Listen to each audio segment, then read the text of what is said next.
రెండింటి ప్రకారము బాధితురాలు మైనర్గా నిర్ధారణ అవుతున్నారు. డీసీపీ విచారణకు వస్తానని గైర్హాజరైన బండి భగీరథ్.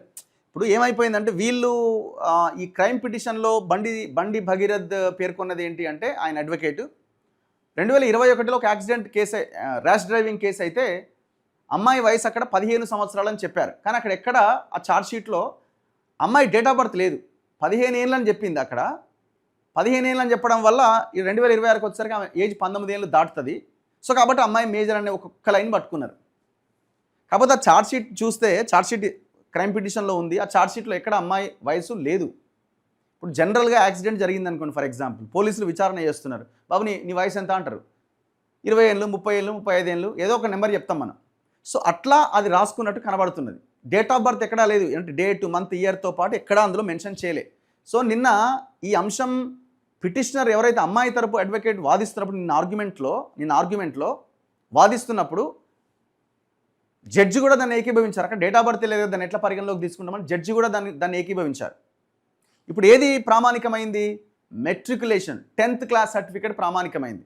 ఇది మనం ముందు నుంచి చెప్తున్నాం. జువైనల్ జస్టిస్ యాక్ట్ జేజే యాక్ట్లో చాలా క్లియర్గా 10th క్లాస్ సర్టిఫికేట్ కానీ, లేకపోతే స్కూల్లో జాయిన్ అయ్యేటప్పుడు సమర్పించిన డేట్ ఆఫ్ బర్త్ సర్టిఫికేట్ కానీ మొదటి ప్రామాణిక పత్రంగా తీసుకోవాలి అని చాలా క్లియర్గా ఉన్నది. అదొకటే కాదు, జేజే యాక్ట్ జువైనల్ జస్టిస్ యాక్టే కాదు, పోక్సో యాక్ట్లో కూడా చాలా క్లియర్గా అది mention చేయబడ్డది.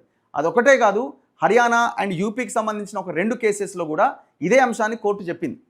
First 10th memo are date of birth certificate, లేకపోతే మున్సిపల్ డిపార్ట్మెంట్ ఇచ్చినటువంటి సర్టిఫికేటు, 3వది ఆర్ 4వది టీసీని పరిగణలోకి తీసుకోవాలి అని చెప్పింది. ఎక్కడ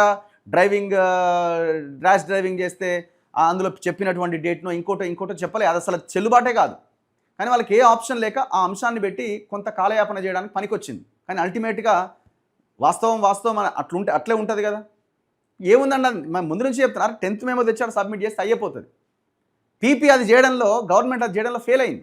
అందుకే మనం ఫస్ట్ 13th రోజు జరిగిన ఆర్గ్యుమెంట్స్లో అరే మీరు సైలెంట్గా ఎందుకు ఉంది గవర్నమెంట్, 10th క్లాస్ మెమో ఇప్పటికే మీ దగ్గర ఉండాలి కదా, కోర్టుకు సమర్పించాలి కదా అని అన్నాం మనం.